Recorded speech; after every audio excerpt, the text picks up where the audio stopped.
Yo, buenas noches, Carlos. Hola Vicky, Hola, muy buenas noches.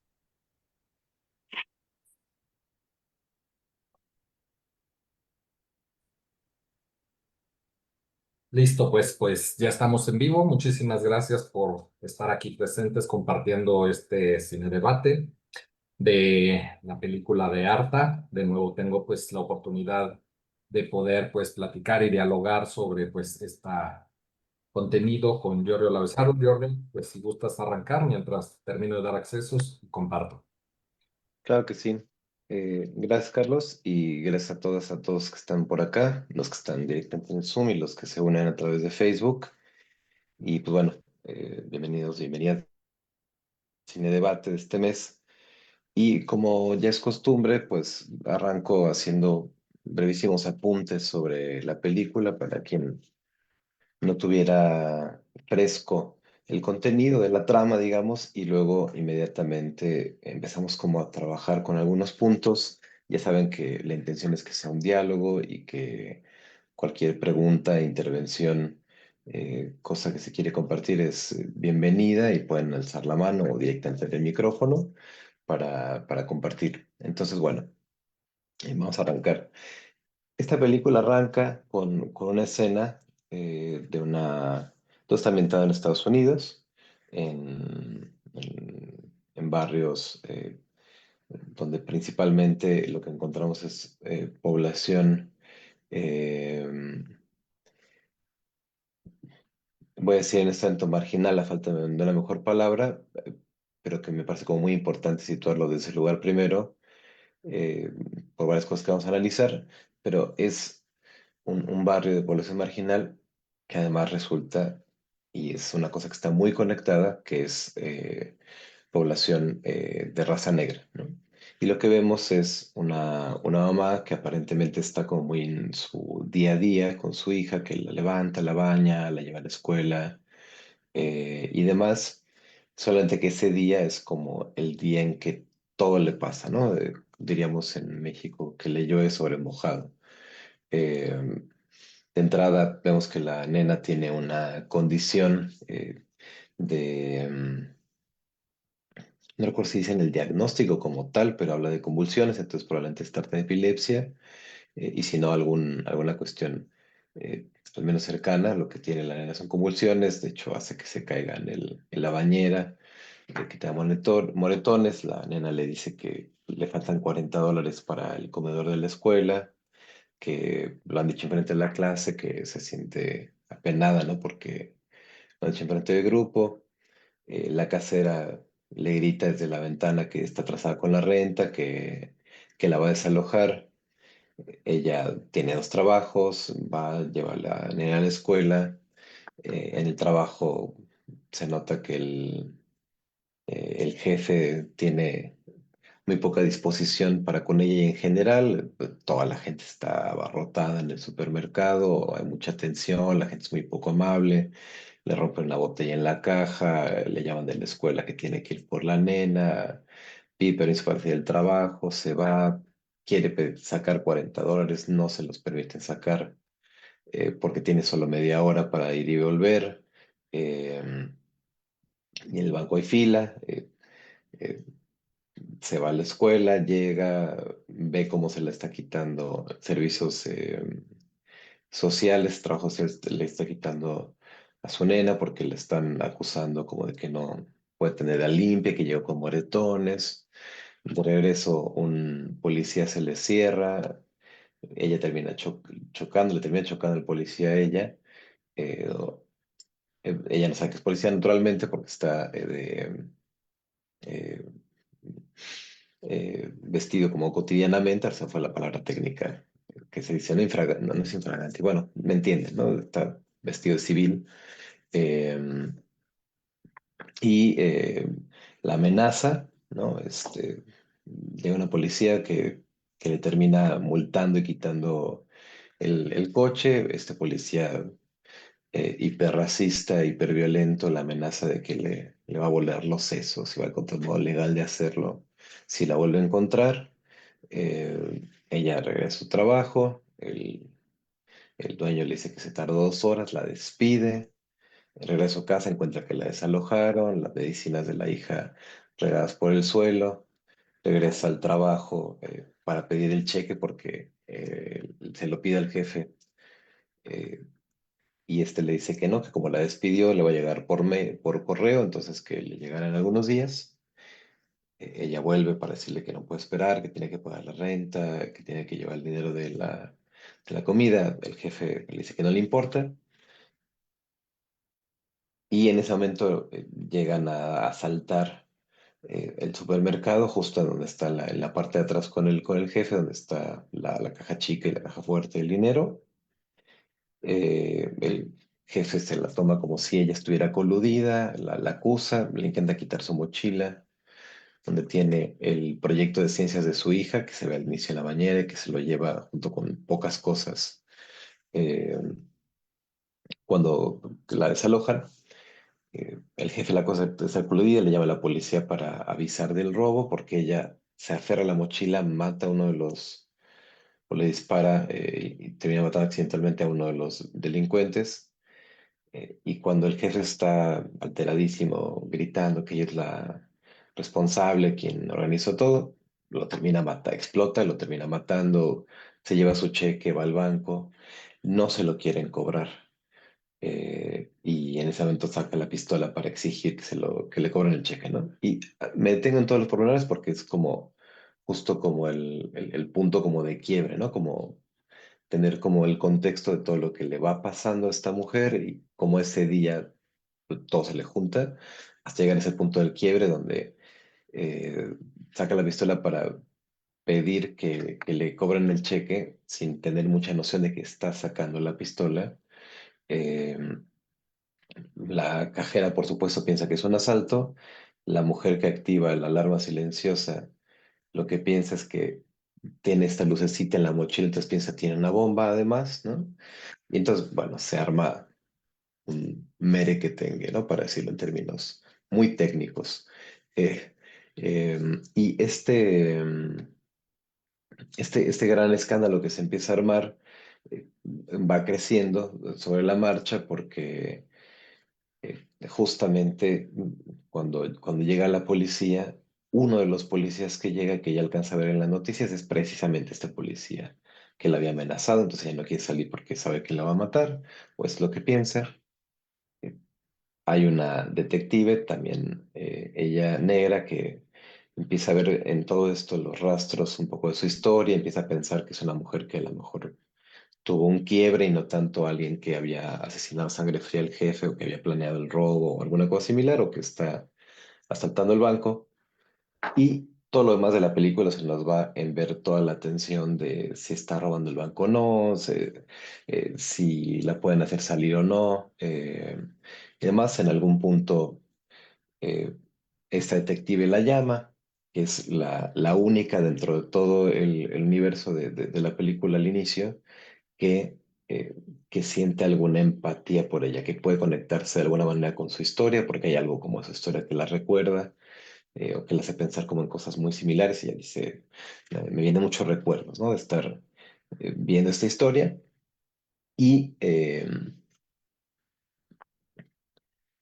algún punto logra hablar con ella, tratan de negociar, ella le cuelga, en otro momento logra hablar con ella, y una de las cajeras del banco transmite en vivo la conversación donde la mujer Janaya, que es la protagonista, cuenta su historia, todo lo que ya les comentaba y todo lo que le ha pasado y que está sola, que no tiene a nadie, que solo quería los $40 para su hija, etcétera, etcétera.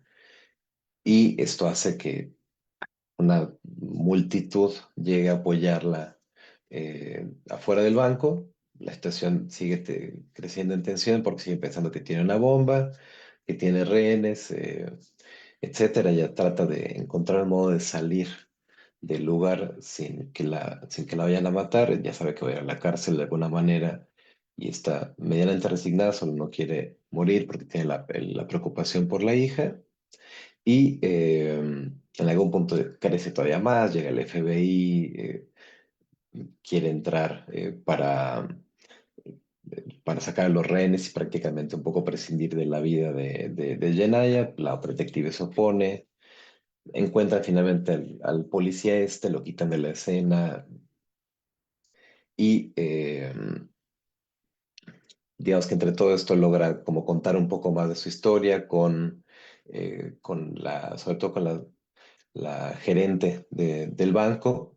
Toda la gente que se queda dentro del banco es gente siempre de raza negra.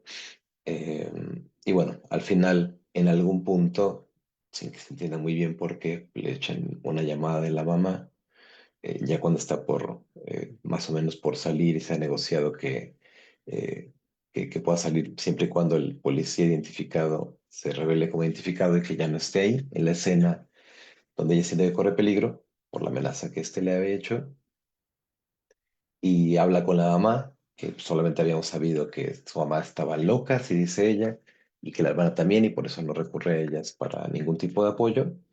Y lo que le dice la mamá mientras están hablando y mientras están peleando sobre la situación y demás, lo que le dice la mamá tratando de pararla en seco con sus explicaciones es que la niña en realidad está muerta y que había estado muerta desde anoche, que había tenido un ataque, ¿no? De hecho, hay una escena muy al inicio de la película que se ve a la mamá cargando a la nena. Se ve que está saliendo de un hospital, pero no se entiende qué le ha pasado, ¿no? Solo vemos que tiene una condición particular. Un poco por el tejido narrativo se asume que tuvo algún problema, pero no que está muerta, ¿no? Ya después se resignifican algunas escenas para mostrar cómo más bien es eh, como todo el día que nosotros vimos es como la imposibilidad de ella de asimilar que su hija está muerta. eh, y, eh, y bueno, al final se termina entregando y tiene un momento donde se imagina que entra el FBI y la termina matando, pero al final logra salir con la gerente y bueno, pues la arresta, ¿no? Esto es como muy en grandes pinceladas, parte de lo que pasa en la película. Y el otro punto que quería resaltar, eh, ya teniendo como todas las pinceladas que pude dar ahora sobre la película y sobre Yanaya, es que ella todo el tiempo resalta que siempre está sola, que nunca nadie la ve, que nunca nadie le importa quién es ella, eh, y, y que hay una persona en el supermercado, que es una compañía de trabajo, que justamente está en el día de pago, ¿no? Que es el inicio de la película, y justamente cuando tiene un descanso, no es un descanso, están yendo por los productos para limpiar esta botella que le rompe una cliente enojada, eh, y le ofrece dinero y le dice, toma, y ella se rechaza. Y ella dice, no, no, no, hoy nos paga, no te preocupes, tú también lo necesitas, no sé qué, ¿no? Eh, y bueno, lo resalto porque el primer punto que quería abordar con ustedes y que bueno, que después iremos viendo todos los puntos que vayan siendo de su interés y lo que vaya surgiendo, es que ella tiene, no tenemos muchos datos de historia, pero lo que tiene es sobre todo una sensación abrumadora, además de que está tratando de criar a su hija con una condición especial, que tiene un medicamento caro, donde no tiene seguro y demás. Todo esto es en Estados Unidos, aunque bueno, en ese sentido tampoco es tan diferente el panorama mexicano sin seguro y teniendo que buscar un médico privado para atender una situación de salud que puede ser con un medicamento costoso, ¿no? No tiene red de apoyo, siente que todo el tiempo tiene que resolverlo sola, está en una situación de marginación, muy físicamente por una situación económica, pero también por una situación racial. eh, y no recurre a su hermana ni a su mamá, ella dice que están locas, pero tiene esta sensación de que lo tiene que hacer sola, que nadie le ayuda. Tan es así que la única persona que le ofrece ayuda le dice no. No le dice no lo necesito, le dice no te preocupes. Y ese es un punto que me interesa como abordar acá con ustedes, porque justo el nombre de la película en inglés se tradujo como Arta, ¿no? Y que quizá un poco alude a la situación como de la desesperación, ¿no? Que está llevando ella hacia, sobre todo hacia el momento del supuesto asalto del banco y donde ella toma de alguna manera como la situación como un momento para tratar de ordenar algo de lo que está pasando y cómo va a hacer para salir ahí, cómo puede hacer para tener su cheque, en fin, una serie de cosas. Eh, pero en inglés se llama straw y hay una frase en inglés, straw es algo así como paja, ¿no? O sea, como que alude a justo como algo muy delgado, muy frágil, que digamos que casi casi tocándolo se puede quebrar, ¿no? Y justamente hay una idea que es the last straw, que es justo como estás al borde de que una cositita puede hacer que todo estalle, ¿no? Que diríamos en español justo este asunto como de la gota que derrama el vaso, ¿no? Que en el caso de ella, o sea, parece que todo el tiempo esta tensión crece tanto como para pensar que en cualquier momento la mujer va a terminar teniendo justamente como un colapso. El asesinato del, del delincuente y posteriormente la llamada del jefe parece que es el colapso, pero luego se presenta todavía de una manera más importante en el banco cuando empieza a exigir que le den lo del cheque, cuando en el colmo de los colmos no le quieren ni querer cobrar el cheque porque no tiene su identificación, ¿no? Y justamente ese es como el asunto que la detona. Nadie me ve, ¿no?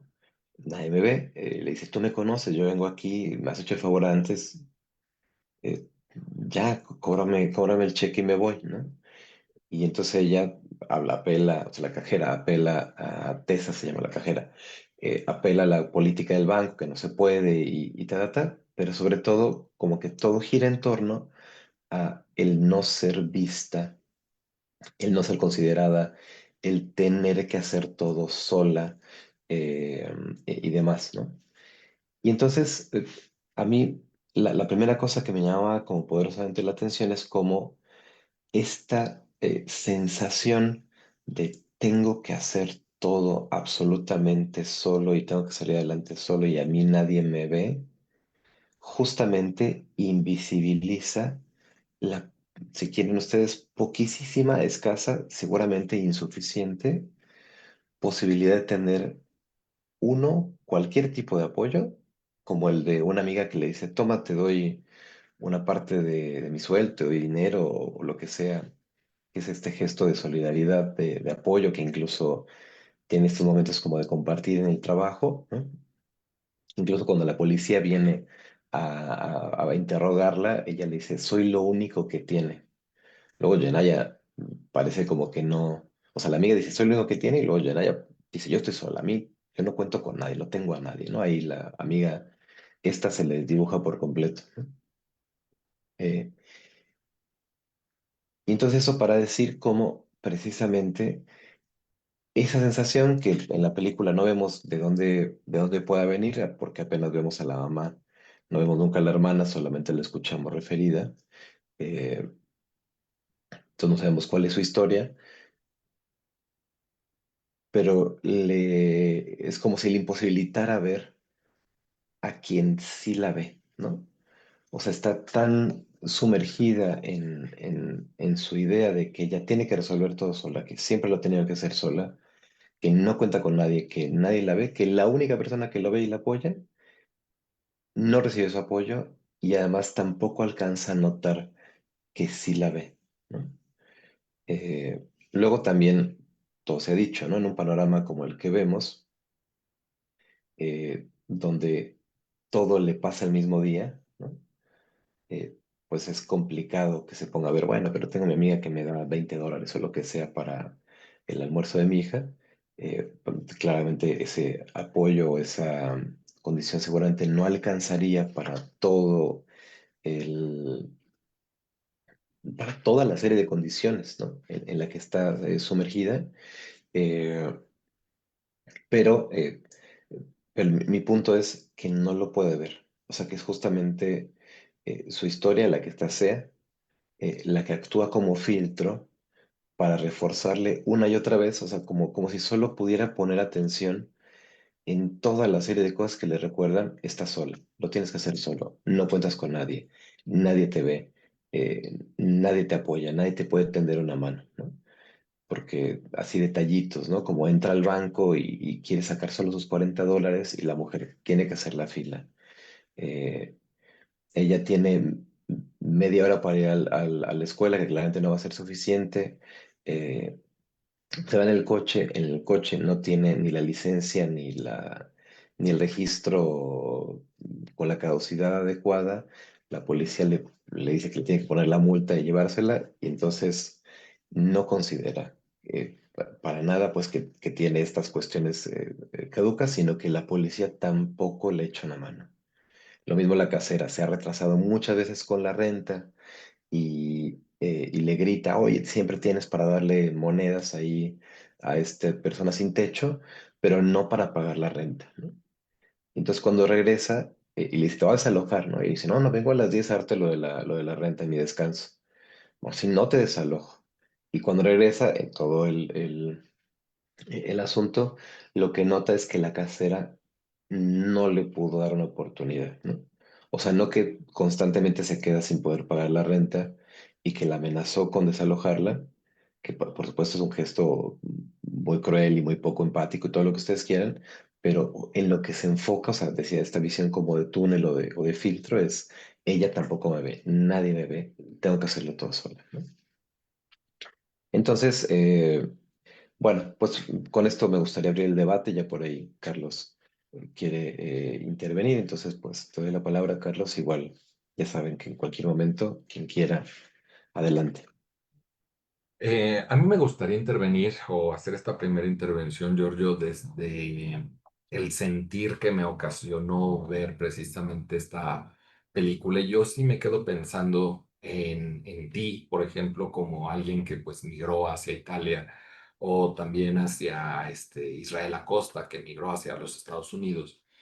Cuando haces este comentario principalmente de, pues, cómo estos factores de discriminación, pues yo creo que sí tienen un peso importante y que atraviesan precisamente, pues, a las personas que viven este racismo, que viven estas diferencias y que, por supuesto, pues solamente las personas que de alguna forma, pues lo han vivido pueden dar como, pues, testimonio de alguna forma de este tipo de trato, ¿no? Entonces, no nada más decir, bueno, pues aquí en México pues pasan cosas similares.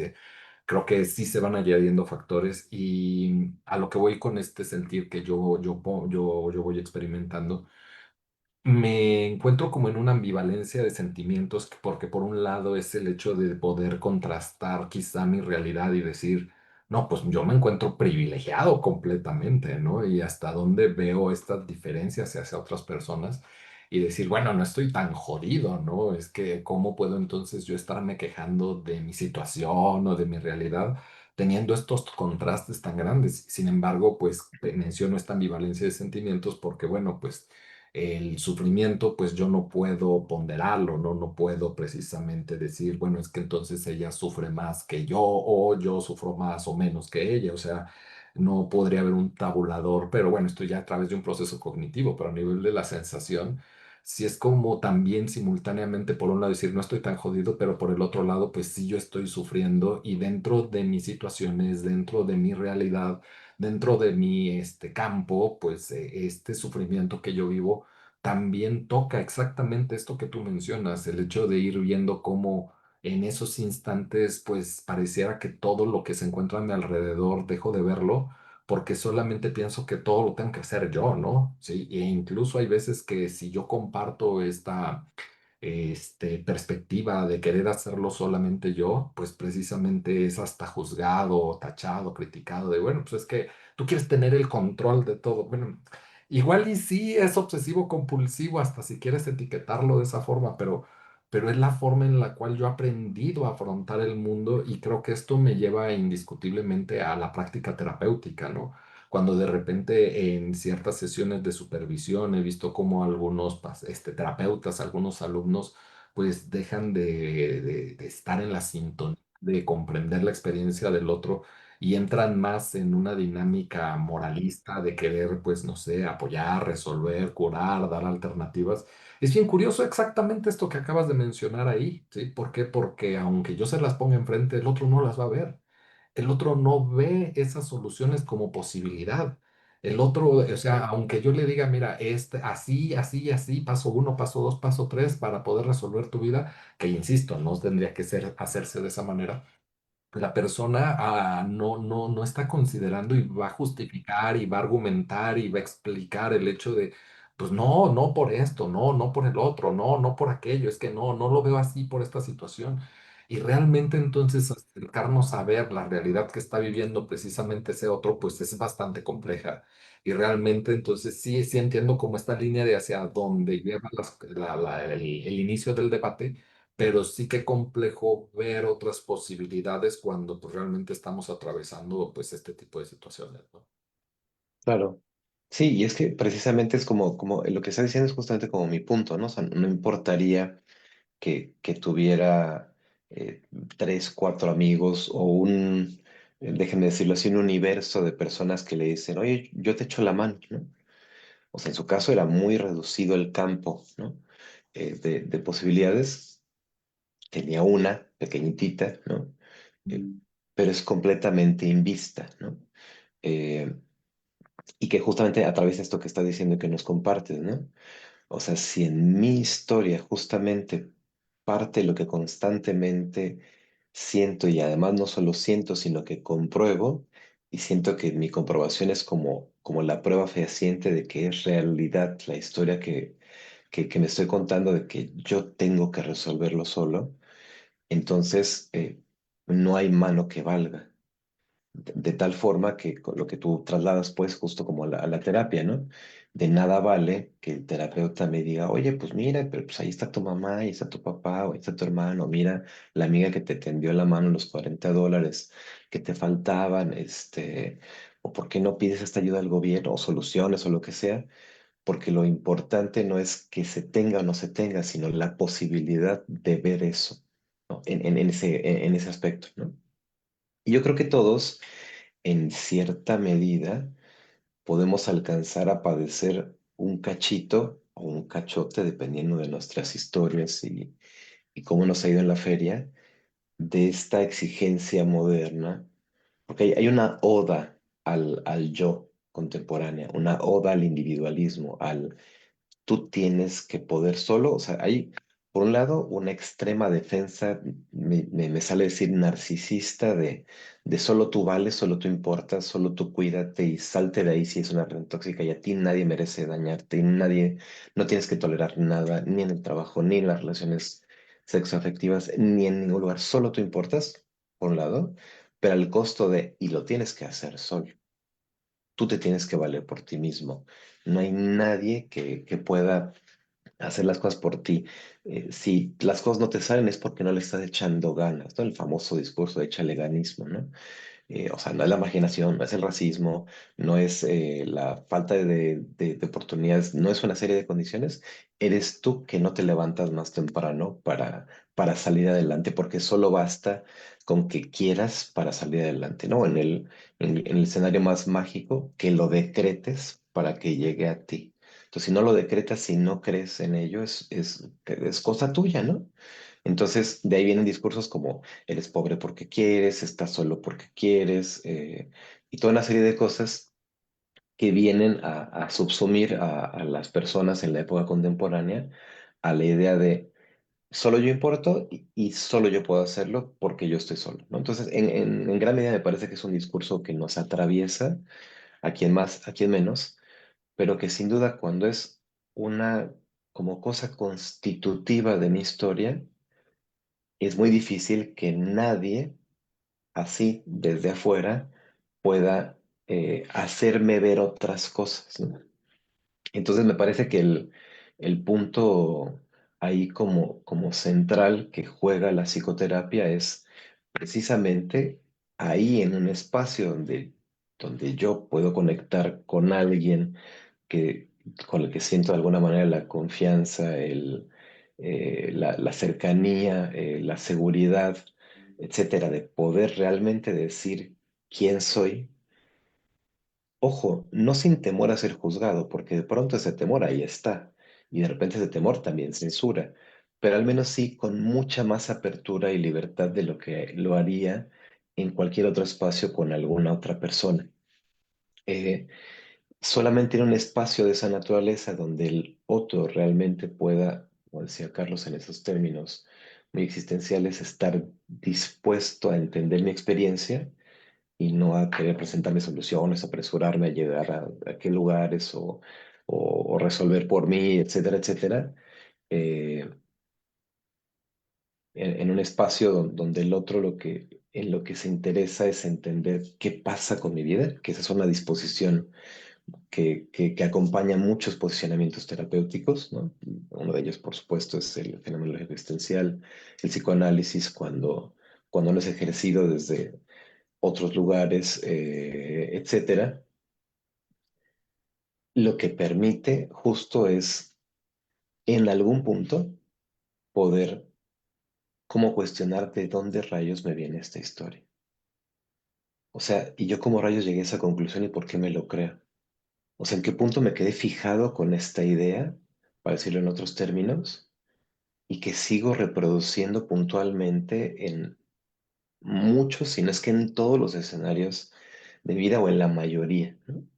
Que esto es algo que, insisto, en la película no vemos, ¿no? No vemos qué pasa en su historia como para que ella tenga instalado este mensaje de yo no soy vista por nadie, yo tengo que poder sola y siempre me las tengo que apañar sola. Que además, en el caso de Yenaya, lo que juega también es este componente racial, ¿no? Cuando hablaba Carlos de esta cuestión de la condición migratoria y lo que se puede vivir, por ejemplo, en términos del racismo, en México, que, que es, quiero decir, iba a decir que es un país racista como si eso no, como si el racismo no permeara en cada país de alguna manera, ¿no? O sea, el asunto es que siempre se tiene como la xenofobia o el odio a diferentes razas o a diferentes condiciones migratorias, ¿no? En México tenemos el famosísimo malinchismo, pero no es la recepción de cualquier extranjero. O sea, en México lo que tenemos es la apertura y ahora se ha puesto un poco en entredicho con la gentrificación, pero se tenía históricamente la apertura a la gente con ciertos rasgos que típicamente son de una persona caucásica con rasgos que se asocian a lo europeo, ¿no? De cierta estatura, cierta tez de piel clara, cierto color de ojos claro, y así de seguido, y a ese tipo de extranjeros, entonces, bienvenidos, ¿no? Incluso durante todos los movimientos migratorios que causados por la Segunda Guerra Mundial, por ejemplo, y de otras ciertas partes del mundo por exilios, ¿no? México, el primero en recibirlos. Pero, eh, y también gente que viene exiliada como intelectualmente o políticamente, de cierta manera.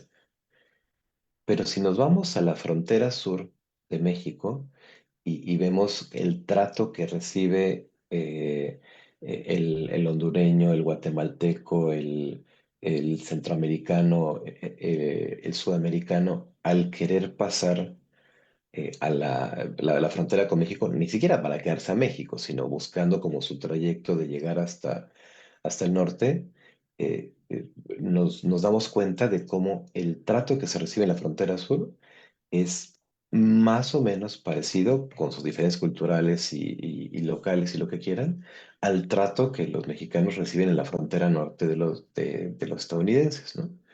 Entonces, ¿qué quiero decir? Que racismo hay en todas partes, ¿no? Por ejemplo, yo aquí en mi experiencia en Italia, justo concretamente en la ciudad en la que me encuentro, en Turín, eh, mi nacionalidad no es particularmente sensible, en el sentido de que no es una ciudad que dentro de la población latinoamericana que se puede mover a Italia haya una gran comunidad de mexicanos. Aquí lo que hay, por una razón que alguna vez entendí y siempre se me olvida, hay un montón de peruanos. O sea, latinoamericano se asocia con Perú justo porque la gran mayoría de latinos que hay acá son peruanos, ¿no? He conocido un montón de colombianos, he conocido un montón de argentinos, españoles, hablando de hispanoparlantes, pero mexicanos muchos menos. Entonces, acá mi condición migratoria es leída como más bien con curiosidad, ¿no? Y tú como de qué haces aquí cuando saben que soy mexicano, cuando me interpelan o me preguntan. Es más como esta rareza, es una rareza que ya no invita las más de las veces como a decir bienvenido, ¿no? Eh, y que hay muchísimos gestos que son de microracismos o de racismos muy importantes que yo, pues sí, padezco en la medida en que no son gratos, pero que también llegué a caer eh, en la ilusión de pensar, claro, ¿no? Soy migrante, entonces como migrante tengo un cierto trato que tiene que ver con este racismo hasta que trabajando, cuando llegué a trabajar aquí en algún restaurante, o sea, como que me pongo en el mismo saco, ¿no? De la idea de la migración. Hasta que justamente Julieta hablando con uno de los compañeros de trabajo, él le contaba como una cosa muy cotidiana que no había comido y le contaba que, por ejemplo, cuando venía en el barco, él era un refugiado aquí en Italia, digo era porque lo asesinaron. eh, y le contaba esto como decía, no, pues sí, pero, o sea, tengo hambre, pero no, está bien, no he comido, pero pues al rato como. No es como cuando tienes esa hambre que ya sabes que no puede ni te entra el alimento y nada más vomitas sangre. Así, pero se lo contaba así como ya ves que eso te pasa de pronto, ¿no? Cuando no comes muchos días. Y entonces eso, o sea, me lo contó a mí también, Julieta, eso nos dio una dimensión de, espérate, ¿no? O sea, sí somos migrantes los dos, pero de ninguna manera estamos en la misma condición, ¿no? O sea, jamás tendremos idea de lo que es llegar en un barco sin ninguna otra alternativa que llegar aquí, porque era lo que estábamos a la mano, la única posibilidad que teníamos. Nosotros podíamos elegir en qué ciudad vivir, ¿no? Entonces ahí, digo, para hablar de que dentro de todos los componentes que pueden entrar dentro del racismo y la xenofobia, nunca se agudizan tanto como cuando la persona es pobre o cuando la persona tiene bajos recursos, ¿no?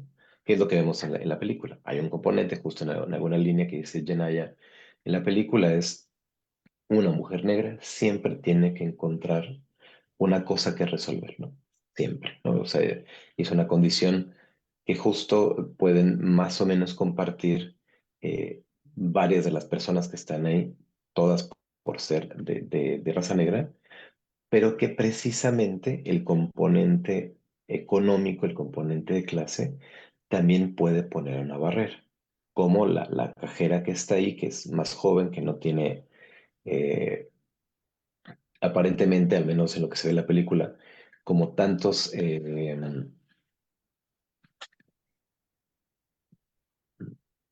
elementos que la unan, ¿no? Que la puedan hacer empatizar con Jenaya, y que es precisamente la que se muestra como más apta, la que pone en el baño el letrero de no es una bomba cuando se enteran, y demás, ¿no? Entonces el componente económico, ¿no? Justo es un componente que hace que las cosas sean mucho más complicadas para cualquier persona, ¿no? Y entonces, esto para decir que en la película lo que vemos sí es la expresión de una historia, pero es una historia también en un contexto de marginación y de racismo extremo, ¿no? Porque así como en México tenemos también nuestros blancos, ¿no? Aquí en Turín también tiene la gente los blancos las víctimas, pues, de quienes son como los más afectados del racismo. Aquí hay una migración muy importante de gente de China, de gente de diferentes países de África, eh, tanto del norte de África como del corazón de África, y hago la división porque en África eso sí tiene un peso, ¿no? Muchos del norte de África es como si no se identificaran tanto como con esta cuestión de la negritud, ¿no? Incluso porque su color de piel puede ser más, cercano al moreno, ¿no? Este color cartón.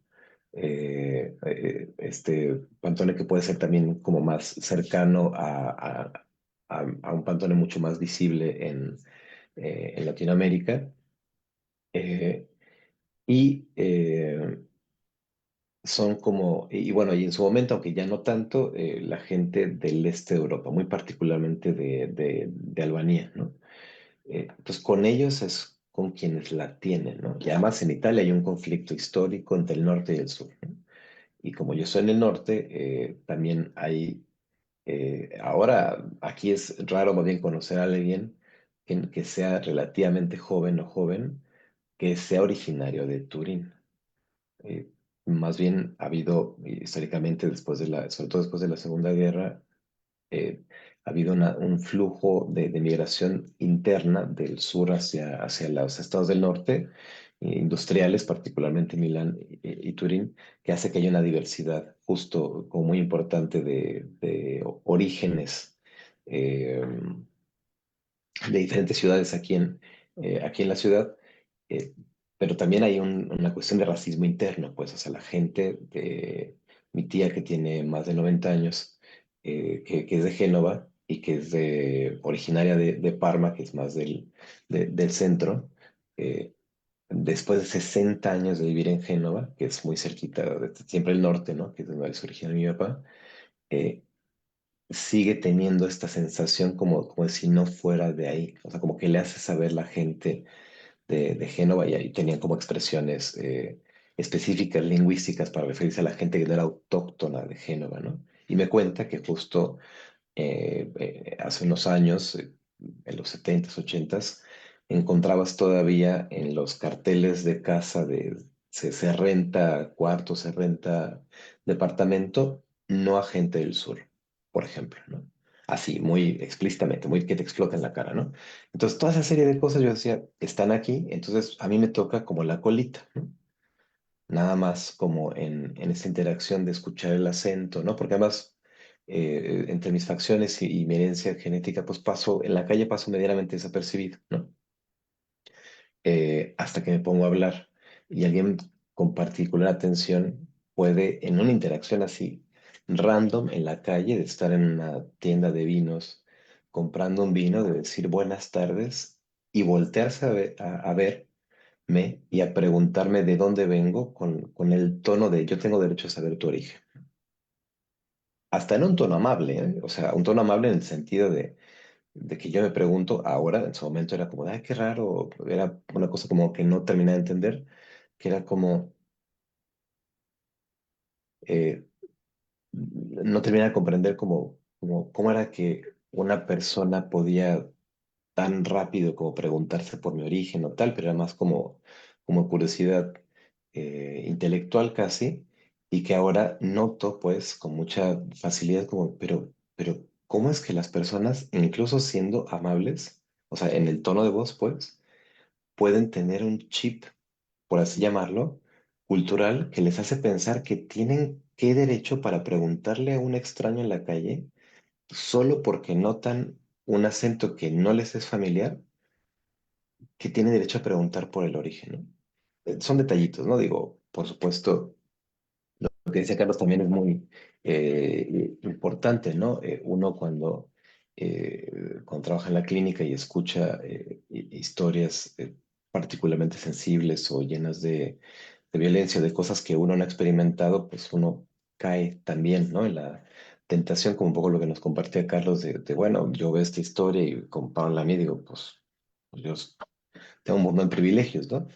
Que de pronto, dicho sea de paso, así al calce, está bien reconocer también los privilegios que tenemos, ¿no? Pero también sí creo que podemos tener una tendencia entre cultural y humana aunque no se puede, de tasar nuestro dolor en función del de otro, sea para decir yo sufro más, porque a mí me pasan todas estas cosas y a ti no, tú que vas a entender el sufrimiento, como al revés, como pues es que pues yo siempre tuve techo, nunca pasé hambre y yo qué voy a saber el sufrimiento, ¿no?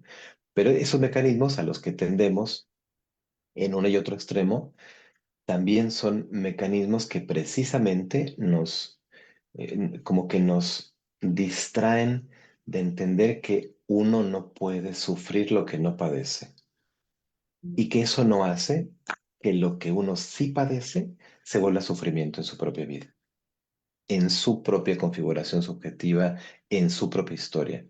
De tal suerte que una persona con todo lo que uno se puede imaginar, todos los recursos, quién sabe que sea eso, ¿no? Porque siempre hay alguien que tiene más recursos, pero una persona que pensamos con todos los recursos y las redes de apoyo, que puede reportar que me la paso mal por esto, o este es mi sufrimiento, o yo siento que tengo que hacerlo todo solo y eso me genera malestar, esa es su condición de sufrimiento, ¿no? Y lo que hay ahí es una historia por comprender, ¿no? Que en la cotidianidad justamente lo que pasa es lo que le pasa a Jenna en la película.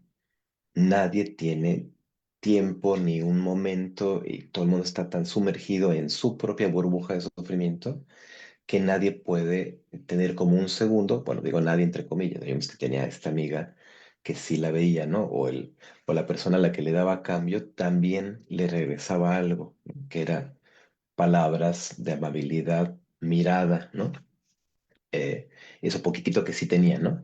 Eh, pero o sea, estamos tan conectados en nuestra burbuja de sufrimiento que no nos podemos conectar con los otros, ni con lo que le pasa a los otros. O sea, decía, vuelvo a esta exigencia como contemporánea de tener que poder con todo solo, sumado a este asunto de esta complacencia narcisista, ¿no? Narcisística y tú eres lo más importante, y no sé qué, pues uno está sumergido en su burbuja de sufrimiento y de pensar que solo yo importo. Y entonces cuando tengo a alguien enfrente que sufre, a mí no me interesa. Lo más importante soy yo, porque además a mí quién me va a ayudar, ¿no? Y entonces ahí es donde vemos justo lo que vemos en la película y que nos puede caer muy mal, o a lo mejor podemos hasta odiar o hasta sentir qué bueno que eso le pasó al maldito jefe, ¿no? Que todo el tiempo le grita a la empleada y que no le da chance de salir, etcétera, etcétera. Digo, a quien le haya pasado o quien no, no importa, pero uno puede sentir tan poco como ninguna empatía por este que grita y que a lo mejor no puede sentir que violenta, eh, sin tener ninguna consideración de que probablemente también él en su burbuja, en su historia, está en su propia tormenta, ¿no?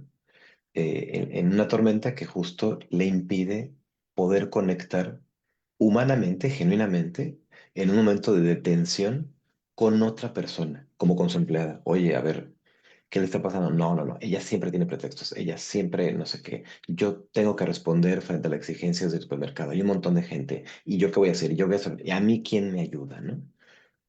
Pues frente a esto, lo que hay es el cierre, ¿no? Me cierro mi burbuja y en el caso del jefe en la película, ejerzo también la violencia, ¿no?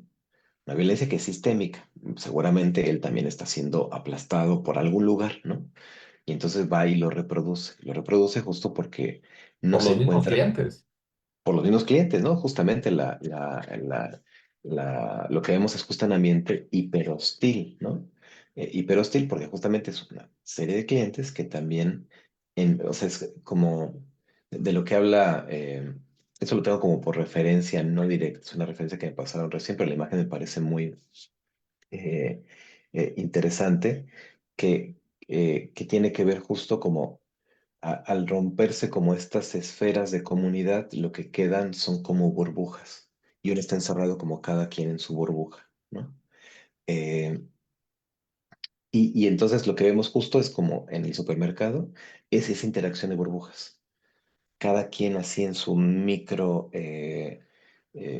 microcosmos, en su microdrama, en su microtormenta, que manifiesta su hostilidad con quien se le pone enfrente porque el que se le pone enfrente nunca se ve como un posible recurso. O sea, nunca se nota en la conexión, en el salir de sí mismo no se nota un recurso o algo valioso, sino que lo que se ve es una amenaza, porque siempre está el refuerzo de nadie va a estar ahí para ayudarme, ¿no? Y de ahí justo vienen frases como, como estas que tenemos tan arraigadas en la cultura mexicana, como el que no tranza no avanza, ¿no? Por ejemplo, ¿no? Si no chingas, te están chingando, ¿no? Eh, Justo la famosísima imagen de la cubeta de cangrejos, ¿no? Todo ello apela justamente a estas burbujas, cómo, cómo interactúan en sus propios dramas, desde sus propios dramas, sin la posibilidad de conectar con otras personas, ¿no? Sí, si me permites aquí hacer una intervención, Giorgio, en el Claro, sentido de no solo focalizarnos, como bien lo mencionas, en la protagonista, sino a la hora de que nosotros tenemos este chance de poder ver pues todos los abusos, si cabe la palabra, de todo lo que hemos platicado en otros momentos, pues que van viviendo precisamente todos estos personajes, ¿no? Entonces, hace tiempo tuve la posibilidad de estar buscando algunas clases de Eugene Gendin, que precisamente me la topé y ahorita me gustaría retomar la que dice, si te resulta difícil aceptar a alguien con cualidades desagradables, piensa en la persona como si estuviera enfrentando esas cualidades internas.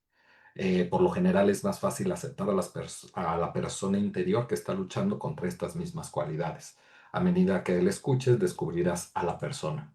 Entonces ahí es en donde principalmente pues vamos comprendiendo y qué bueno que le pasó esto al dueño del empeño, pero cómo cada uno va siendo un drama de vida, ¿no? Por, sin exagerar en la palabra. Y creo que muchas veces no nos pausamos porque no es muy fácil también decir que poca madre, nadie le ayuda, nadie le escucha, nadie, ¿no? Pero pues cada quien también está viviendo circunstancias complejas en su existencia y eso es que pocas veces llegamos a comprender a esos otros que están alrededor, tratando de dejar de lado mi drama personal. claro. Y es que justamente es como, o sea, como que el drama del drama es justo que esta imposibilidad de salir de mi vida personal, que es la posibilidad de conectar con otros, Sí. me subsume en mi propio drama, ¿no? Y me impide justamente no como reforzar la propia visión que tengo del mundo y la historia que me he contado, que es, en el caso de Yenaya, yo solamente sola. A mí nadie nunca me apoya, a mí nunca nadie me ve, yo tengo que resolver sola, ¿no? Y entonces también, o sea, incluso en cosas que pueden ser cotidianas, como la gerente del banco, que amablemente le dice, perdón, no te puedo hacer saltar la fila, entiendo lo que me dices, pero está la fila y tal, ¿no? Cómo eso suma a la historia de, claro, a mí nadie me ayuda, ¿no? Aun cuando en otro momento lo que se ve es que la gerente tenía más disponibilidad, incluso la veía, le dice, yo noto que vienes aquí con tu hija, que eres buena madre, ¿no? Eh, y eso no se puede ver justo porque está uno encerrado en su propio drama y entonces en lugar de haber conexión, lo que hay es choque, ¿no? Lo que hay es choque, lo que hay es choque, lo que hay es choque, ¿no? Sí, y nada más aquí redondeando la idea es eso, ¿no? Cómo afuera puede haber una manifestación que la apoye. ¿Y qué es eso? No lo ve, no le hace figura, se va completamente al fondo porque es algo que no existe y para mí lo importante es que el policía, ¿no? Entonces, desde ahí es ver cómo hay cosas que el campo nos da, cómo el campo nos lo brinda, pero no lo vemos. ¿Por qué? Por la circunstancia en la que nosotros mismos nos encontramos. Perdón, María, perdón. Híjole, escuchándolos es un análisis. Ay, creo que sí me escucho. Ah, bueno, Sí, sí, a mí la película, yo soy muy cinéfila, pero esta película me conmovió hasta tener un nudo en la garganta. O sea, verdaderamente yo estaba a punto del drama, estaba viviendo con ella esa situación porque obviamente me estaba llevando a situaciones mías, o sea, que en algún momento viví, que en algún momento me sentía así sola, que nadie me ayudaba, que nadie me oía, que nadie me entendía, o acordarme de mi maestro en preparatoria que venía de que fue a estudiar a la Sorbona y que nos dijo, cuando llegué a la Sorbona, el que me estaba hospedando me recibió y me dijo, vienen varios a ver quién es un mexicano. Así como él sí, dice, como si yo fuera un bicho. Así me recibieron. Dice, yo creo que me esperaban ver con vestido charro, como Pedro Infante y con pistola, dice. Y eso se me quedó a mí muy grabado. Y sí creo que actualmente de una forma o de otra, cuando vemos en la calle a los inmigrantes, sí tenemos una reacción de rechazo, o sea, de no comprender, o sea, eh, ¿qué está pasando con ellos? ¿Por qué están aquí? Y que nos enojamos cuando vemos cómo tratan a los nuestros allá o cómo los están degradando en este momento, pero aquí mismo, sí, cuando los vemos en la calle o que ya vemos que ya de alguna manera han avanzado y que ya están vendiendo cosas, y yo pienso, bueno, también le están dando oportunidades a los nuestros.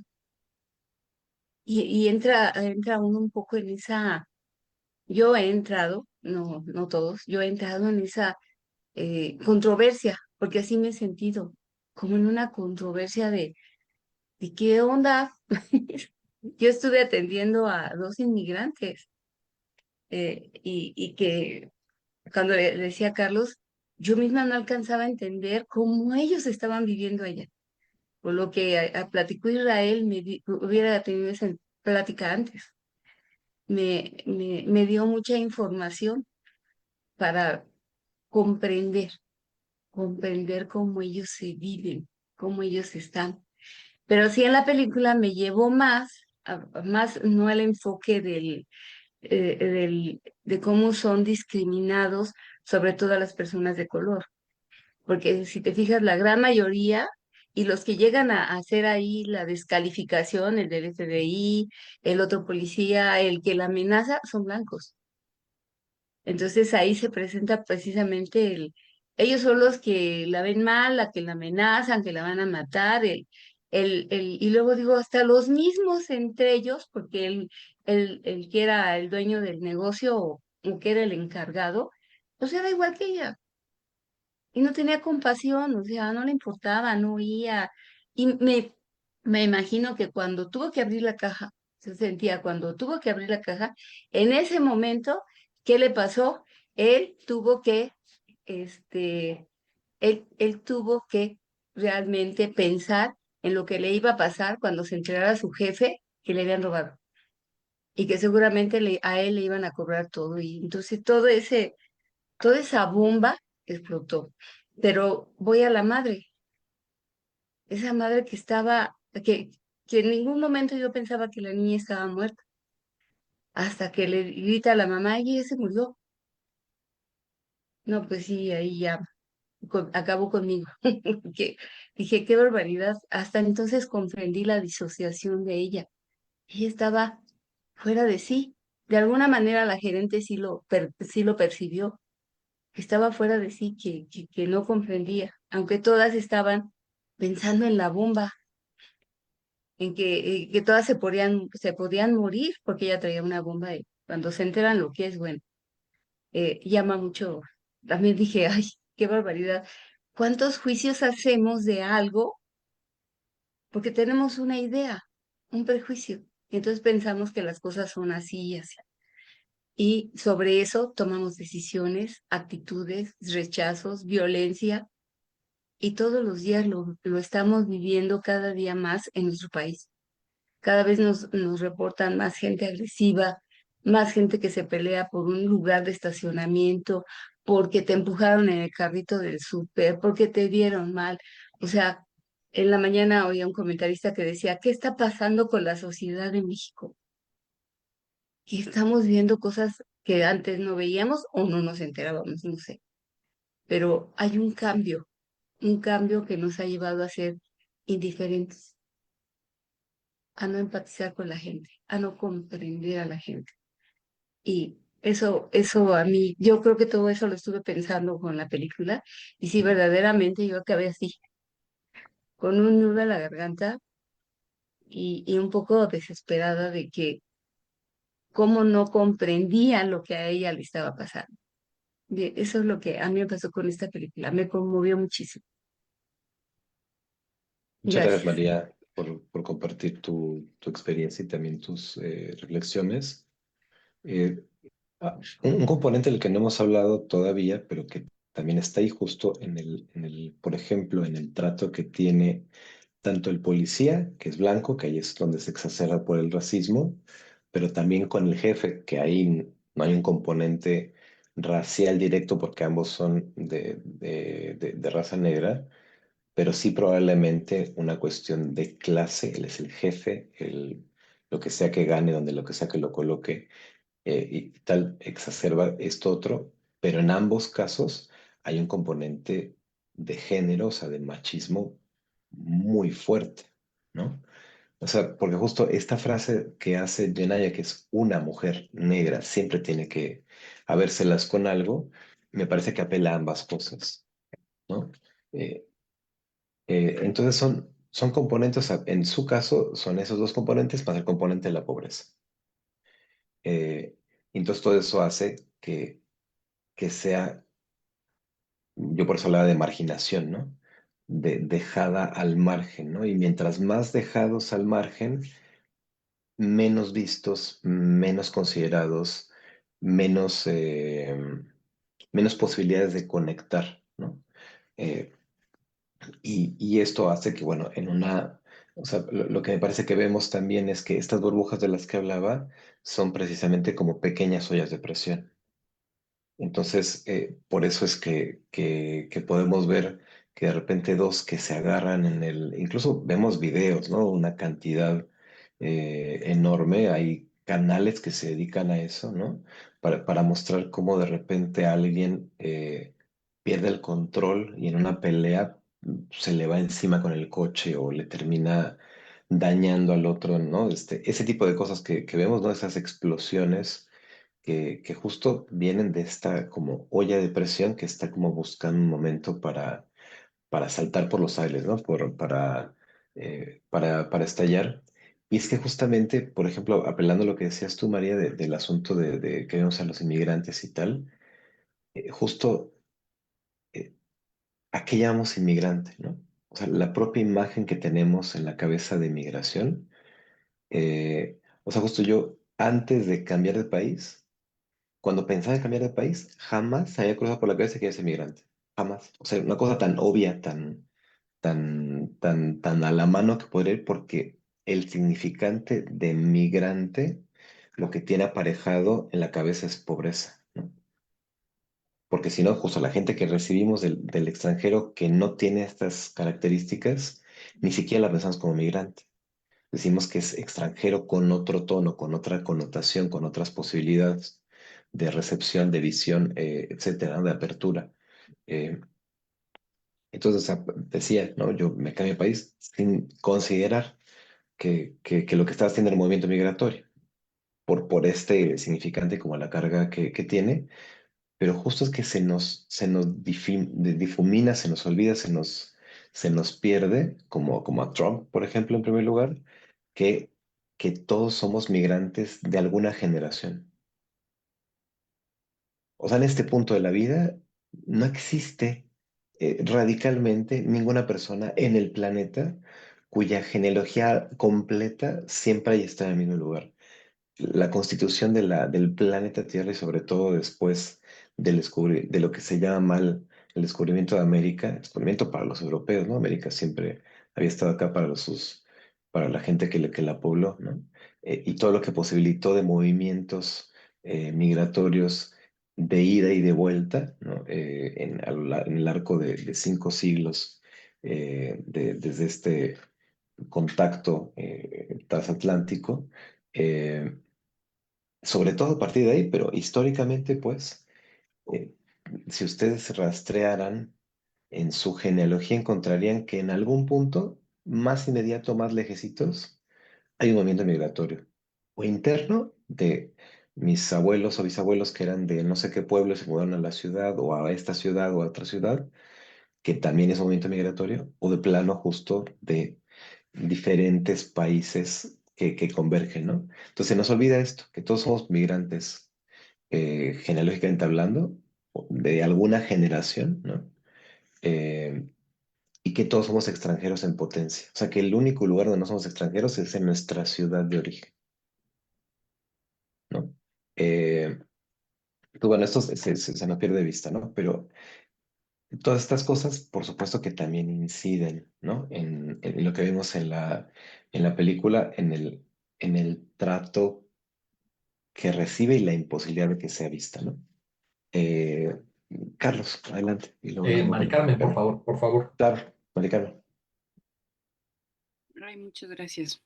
Bueno, yo no vi la película, no la he visto y no sé si se me va a antojar verla, pero bueno, ya de alguna manera con todo lo que nos has comentado, Giorgio, pues ya me puedo imaginar, ¿no? La, la trama y las sensaciones, ¿no? Que me pueden generar, porque ya la siento, ¿no? Cuando estás narrando, pero algo que se me estaba también viniendo un poco a la cabeza es cómo este tipo de circunstancias, ¿no? Así tan adversas que además de alguna manera en este momento, ¿no?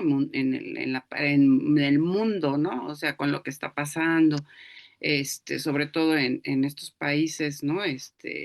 Asiáticos y demás, este, se me ocurren dos cosas, ¿no? Una era, eh, alguna vez Carlos comentaba en un diplomado de tanatología que cuando uno se acerca a un ataúd, ¿no? A ver a la persona que está muerta, o sea, es muy impactante, ¿no? Por muchas situaciones, pero sí es cierto que hay una, o por lo menos yo sí lo he vivido, esa sensación de decir, ay, híjole, ¿no? Qué fuerte, ¿no? Y qué bueno que no soy yo. Y qué bueno que yo estoy viva todavía, ¿no? O sea, eso es así como lo primero. Y ya después, pues bueno, muchas cosas tienen que ver, ¿no? Sobre todo dependiendo de la relación, ¿no? De la pérdida y etcétera. Pero hablando de esto, ¿no? De todas estas injusticias, de todas estas circunstancias tan adversas que vive mucha gente, ¿no? O sea, yo creo que sí, mi sensación, o sea, cuando yo veo o escucho, ya sea una película, o sea, las cosas reales que son, ¿no? Porque además eso pasa, ¿no? Es una película, pero eso pasa y muchas otras cosas más, ¿no? Entonces, mi sensación, o sea, primera es, ay, qué grueso, ¿no? Híjoles, ay, qué bueno que yo no estoy en esa circunstancia, ¿no? Primero, ¿no? Siendo honesta. Y después, ¿no? De ahí como tratar de imaginar, ¿no? Cómo puede ser para estas familias, ¿no? Para estos niños en la guerra, para estas personas, para estos negros, para los indígenas aquí mismo, ¿no? En México, o sea, ¿cómo puede ser? Y hay algo que a mí sí me mueve siempre, ¿no? O sea, como esta parte de la injusticia, de qué barbaridad, cómo es posible que esté pasando esto, ¿no? Y qué podemos hacer, ¿no? Y de pronto, por ejemplo, ver, ¿no? Que la gente se está moviendo y los jóvenes y bueno, o sea, que por lo menos dicen esto no puede estar sucediendo, o mismos estadounidenses que dicen, híjoles, perdón, discúlpenme por el presidente que tengo, ¿no? Pero bueno, me refiero a que a mí esas manifestaciones, ¿no? Me conmueven y bueno, yo personalmente lo que pueda hacer en mi ámbito, pues yo lo hago porque me nace, ¿no? Pero sí creo que evidentemente, pues sí, estamos viviendo en una sociedad completamente individualista, ¿no? En donde la gente generalmente, ¿no? Vemos por nosotros, pero sí podemos, y no creo que sea de un país, o sea, es de todo el mundo, ¿no? O sea, y yo que trabajé muchos años en el ámbito educativo, veo series, ¿no? De otros países, ¿no? Y de situaciones escolares y digo, órale, hasta allá también pasa esto con los papás o con los maestros y yo digo, órale, ¿no? Yo pensaba que nada más aquí y no, ¿no? O sea, entonces, bueno, pues yo lo que quiero decir es que sí estoy de acuerdo eh, con que es muy difícil todavía y hay mucha gente que les cuesta trabajo desarrollar esta empatía porque estás como en esta parte de yo y yo resuelvo lo mío y los demás a ver, ¿no? A ver cómo se rascan con sus propias uñas, ¿no? Entonces, bueno, pues eso sería lo que yo pudiera compartir. Y pues creo que sí la voy a ver, creo. Bien, muchas gracias, Mari Carmen, por compartirnos tus reflexiones. Digo, habría siempre un montón de cosas que decir. Voy a ser muy breve para dar la palabra también a Ale y que Carlos también quería intervenir. Solo quería retomar dos puntitos de los muchos que me gustaría, pero que no voy a hacer para ser breve. De lo que decías, Mari Carmen, de esto que pasa cuando alguien muere, que uno se conecta así con el duelo, la tragedia que puede ser esa muerte, depende de qué tan cerca uno la tenga, pero también inevitablemente con la sensación de yo estoy vivo, o sea, yo sobrevivo, a esto no soy yo, el qué bueno que no soy yo. Justo esto lo explora de una manera muy, eh, a mí me parece increíble el modo en que lo hace una escritora colombiana que se llama Piedad Bonet, un libro que se llama Lo que no tiene nombre, donde explora la muerte de su hijo por suicidio. Eh, y justo parte de lo que detalla es esta sensación inevitable de sobrevivencia. Frente a todos estos rituales, frente al funeral, a los homenajes, etcétera, al final sí hay dolor, sí hay luto, hay muchas cosas, pero también esta sensación de sobrevivo, como también justo el tipo de tragedias con las que nos podemos relacionar también nos colocan inevitablemente del lado de qué bueno que yo no lo vivo, qué bueno que yo no estoy en medio de la guerra, qué bueno que yo no estoy en la frontera, qué bueno que no me están cazando, qué bueno, o sea, es medianamente inevitable. Y, y conectándolo un poco con la película, en esta serie de cosas que uno puede sentirse como fuera. Hay justo en este libro de Piedad Bonet hay una cita de Paul Auster que me gustaría leer, justo porque conecta con lo que le pasa al personaje en este día donde le pasa todo, ¿no? Y, y que es una cosa con la que pienso que nos movemos cotidianamente en nuestros rituales. Piensas que nunca te va a pasar, imposible que te suceda a ti, que eres la única persona del mundo a quien jamás ocurrirán esas cosas. Y entonces, una por una, empiezan a pasarte todas, igual que le suceden a cualquier otro.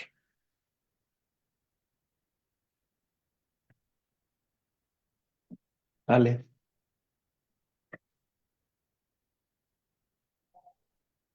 Tienes tu micro cerrado, Ale. Sí, es que pensé que iba a participar usted primero. Ahorita no, no, Ok, por favor. este, gracias. Eh, ay, no me puedo quedar callada en donde está mi atención ahorita y quiero nombrar el duelo de, de una mamá que está perdiendo a un hijo. Ay, tengo mi corazón muy acelerado.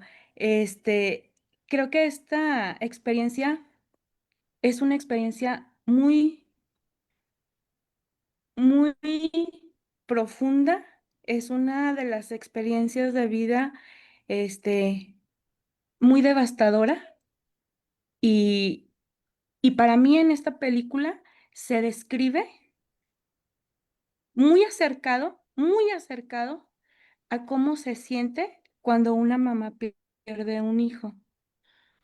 Sí estoy de acuerdo con todo lo que estás diciendo, Giorgio, y creo que es parte de este montón de cosas que se siente cuando se viene abajo, cuando se desborona todo tu mundo y te dan la noticia que tu hijo ya no vive.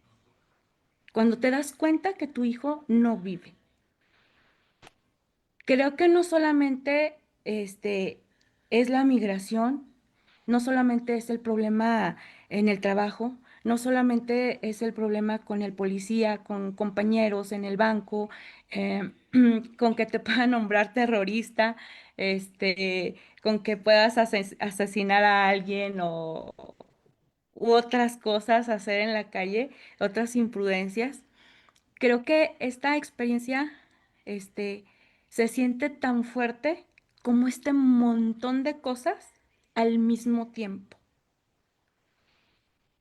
Eh, Siento que una mamá rota una mamá que está sufriendo que está pasando esta experiencia, que está impactada por esta noticia de perder un hijo, se desorganiza de tal manera su mundo como se desorganizó en esta actriz.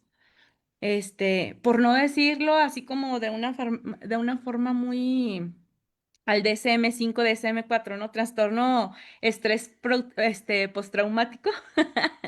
Pero sí, se entra como en un trastorno que es una crisis, tú decías así, Giorgio, que te desorganiza de tal manera. Y pues bueno, solamente quería yo subrayar mucho cómo, cómo se siente esta experiencia, que no solamente es la migración, sino es todas estas que son muy poquitas para cuando una mamá pierde un hijo. Así, esa sensación. Todas estas al mismo tiempo. Gracias. Muchas gracias, Ale, por compartirnos tus reflexiones. Sin duda hay un componente que me parece muy, muy valioso y atinado que subrayes del modo en que lo haces, porque justo todo esto que yo describía como que le llueve sobre mojado está atravesado por la imposibilidad de reconocer que justo su mundo de representaciones se está cayendo a pedazos, justo porque no puede asimilar la idea de que todo lo que estaba haciendo y todo lo que estaba padeciendo y todo lo que estaba soportando tenía un sentido cuando estaba su hija, y justamente perderla, no lo puede computar, ¿no? No lo puede computar. De perder un hijo debe ser una de esas experiencias, justo ahora que leía este libro de Piedad Bonet, que lo retrata en un modo que justo cada experiencia seguro tiene sus matices, ¿no? O sea, no es lo mismo perder a tu hijo en una enfermedad que perderlo en el vientre, que perderlo cuando es adulto, que perderlo porque lo secuestran, no, o sea, todos son, o perderlo por suicidio, todos tienen sus matices y sus grados de dolor, pero justamente, o sea, el libro de Piedad Bonet, lo que no tiene nombre, coloca precisamente el desamparo que hay incluso simbólico. O sea, no hay ni siquiera manera de nombrar esa pérdida, ¿no? O sea, cuando uno se queda sin padres, uno es huérfano. Cuando uno se queda sin esposa, uno es viudo, viuda, ¿no? Pero cuando uno se queda sin hijos, no deja de ser padre o madre, ¿no? O sin un hijo. Eh, y, y bueno, uno, en fin, ese es un tema que me parece que justo está en el centro de la desorganización de la vida de esta mujer que es como ficha de dominó se le cae a pedazos, ¿no? En el resto de la película, así como lo vemos, porque todo este poder sola y este no ser vista justo estaba concentrado como si fuera justo esta paja de la que hablábamos, esta delgadísima línea que la estaba sosteniendo, que era, pero todo esto tiene un sentido, que es mi hija, que justamente es lo que se rompe. O sea, luego viene el quiebre, como la expresión del quiebre ya en la pérdida de sí, frente a todas estas cosas que se van como cayendo una a una, pero que justo me parece muy atinado señalar que vienen de este desmorone radical que desorganiza, como muy bien señalabas, todo lo poco que sí se había podido organizar esta persona antes de esta pérdida, ¿no? Carlos, adelante. Hay algo que a mí sí me gustaría retomar de este comentario de Ale, porque era parte de lo que iba a sintetizar desde que levanté la mano y sin la pretensión de teorizar tanto. Creo que ese es el arte de una multiplicidad de películas, en el hecho de ir mostrando circunstancias humanas con las cuales las personas pues se sientan identificadas y pareciera entonces que mientras más personas pudieran sentirse identificadas con algo de esa película, pues va a jalar más. Sin embargo, pues parte de esta situación me gustaría verla desde los planteamientos gestálticos. Esto lo menciono tanto para Ale como esta última aportación que haces, Giorgio, en el sentido en el cual desestructura, pero estructura. O sea, creo que ahí es en donde vamos a darnos cuenta cómo va a haber padres, madres que pierdan un hijo y se vuelquen hacia el trabajo, o padres, madres que pierdan un hijo y pues recaigan en una adicción, padres, madres que pues pierdan un hijo y pues se rompa todo el matrimonio y pues continúen con su vida como si eso hubiera sido el detonante para hacer algo diferente.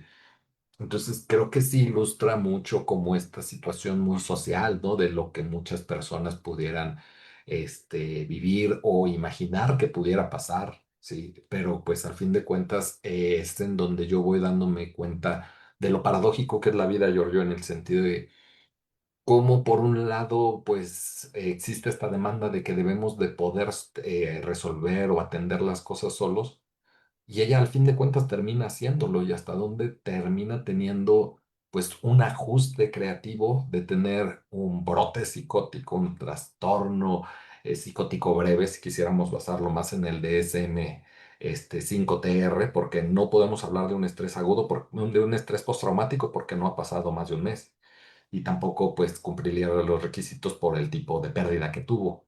En el último de los casos pudiera ser algo agudo, pero pues aún así tampoco cubre los requisitos. Hablaríamos más de un brote, de un trastorno psicótico breve.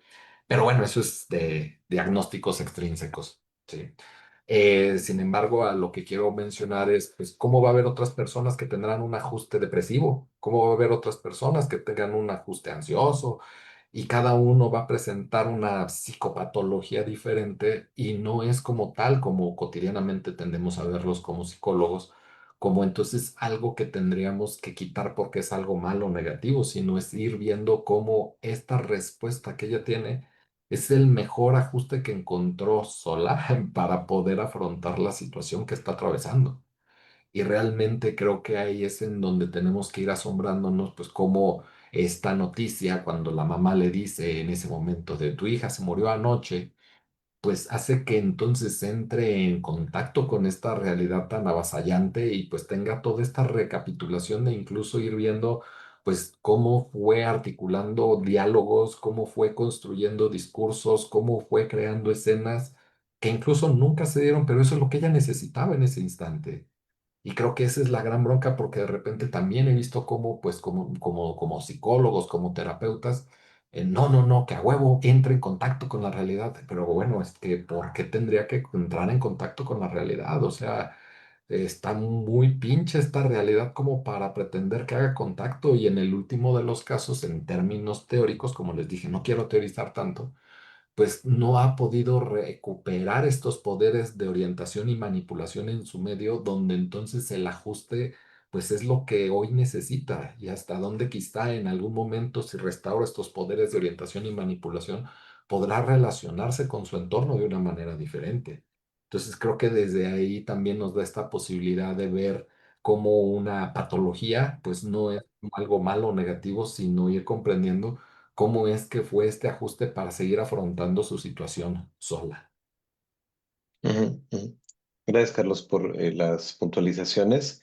Y yo quisiera retomar esto que dices para, entiendo bien como la dirección que tienen tus comentarios y lo que vas mencionando, pero también quisiera como acotar alguna cosa porque siento que existe como un cierto riesgo de romantizar el ajuste creativo, ¿no? Porque cuando yo hablo de desorganización, hablo de la desorganización de la historia de la persona que le permite sostenerse de la manera en que puede sostenerse hasta ese momento, ¿no? Entonces, cuando eso se le cae, justo lo que no puede es ver que se le cayó y encuentra una serie de cosas para seguir todavía un día más, ¿no? Con esa perspectiva, mientras otras cosas le van pasando que lo llevan a este punto de crisis que vemos expresada en el banco. Entonces, yo lo que quería señalar ahí es, uno, es la desorganización a la que me refiero es esa, y segundo, que todos los ajustes creativos que se quieran, por más bonito que suene, no están exentos de sufrimiento. Y lo que vemos es una escena de un tremendo quiebre, de una desolación y un desamparo, que no se pelean con el asunto de que esté haciendo lo que necesita para poder seguir viva, porque pues si no, pues se mata o se deja morir o lo que sea, ¿no?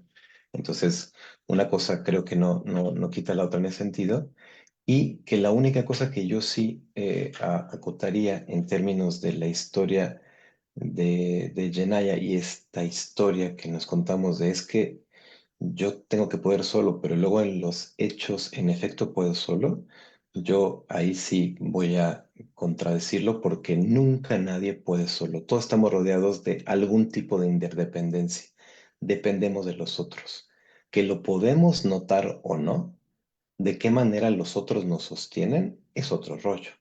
Y qué tanto puede estar abierto o no a sentir, reconocer, entender, registrar, integrar en mi campo de posibilidades de contactos los otros que me sostienen, es otra cuestión. El asunto, y no es algo que se discuta, digamos, en terapia, ¿no? No es como para decirle, oye, pero mira, ahí está tu amiga, o ahí están estas cosas que te están ahí, sosteniendo, porque es indiferente, ¿no? Lo que es importante es sumergirse en cómo está comandada la historia del otro que se nos presenta, ¿no? Pero esta idea de que entonces ella piensa que puede sola y en efecto puede sola es justamente parte del discurso que nos subsume en pensar, pues si siempre he podido solo, ¿por qué no voy a seguir pudiendo solo? Y me parece que es un error en el que estamos sumidos, así como sociedad, por lo que mencionaba, en lo que ya no voy a reiterar, pero que es justamente como la idea de, voy a decirlo de esta manera, ¿no? Eh, Poniendo un ejemplo radical, no sé si radicalmente distinto, pero sí diferente, ¿no? Yo me relaciono solo con personas que tienden a traicionarme y cada que me relaciono con una nueva persona con la que me siento traicionado, verifica que en efecto las personas no son dignas de confianza. Pero eso no hace que A no tenga una, dos, poquitas o lo que sea, experiencias de confianza. Dos, que todo el mundo sea indigno de confianza o que vaya a traicionarme en algún momento de la vida, ¿no? Es justo la manera en que actuamos nuestra historia que nos hace corroborar en los hechos que en efecto así es, que no es que yo me lo esté contando, que no es que pueda tener una vida, una perspectiva, un panorama distinto, sino que pues tanto así es, aquí lo estoy viendo una y otra y otra y otra vez, ¿no? Esa es la repetición, ¿no? Esa es la repetición. Eh, y en esos términos, volviendo a la película y el punto que tocaba Ale, y para retomar esta idea de la soledad, a mí una cosa que me conecta muy sensiblemente, a mí la película no me gustó particularmente por ciertos detalles del guión y tal que a mí no me terminan de convencer o ciertas características que no voy a poner aquí a analizar porque no viene al caso, pero la situación que sí me conectaba era la idea de contar con muy pocas redes al tener que criar a una chiquita, un chiquito, ¿no? Yo tengo una hija de 16 meses y estamos solos aquí en Italia. Y uno no se da cuenta, no tiene ni idea de la dimensión de lo que puede significar eh, contar con la abuela, con el abuelo, con el tío, con la prima, con el hermano, o con quien uno se deje, ¿no? Porque, o con quien uno tenga, etcétera, ¿no? Eh, para poder llevar adelante una crianza, porque, o sea, ahí lo que vemos es una mamá sola, ¿no? Quién sabe de qué el papá, no, solamente intuimos que fue una mala decisión, etcétera. Por ahí se lo comenta a la gerente del banco. Vemos que no se apoya ni la mamá ni la hermana que tiene, entonces todo su mundo se reduce a tener que ser el sustento y quien cría a la hija, ¿no? Eh, pero justo en mi experiencia lo que se me ha revelado así muy patente es, y por ahí lo tengo como a la mano de un libro de una que se llama Laura Gutman, que habla muy particularmente de cómo estamos configurados como sociedad para no pensar en las necesidades de los niños, ¿no? Como de esta manera. Y lo que dice justo ella es que dos son muy pocos para la crianza de un pequeño, una pequeña, ¿no?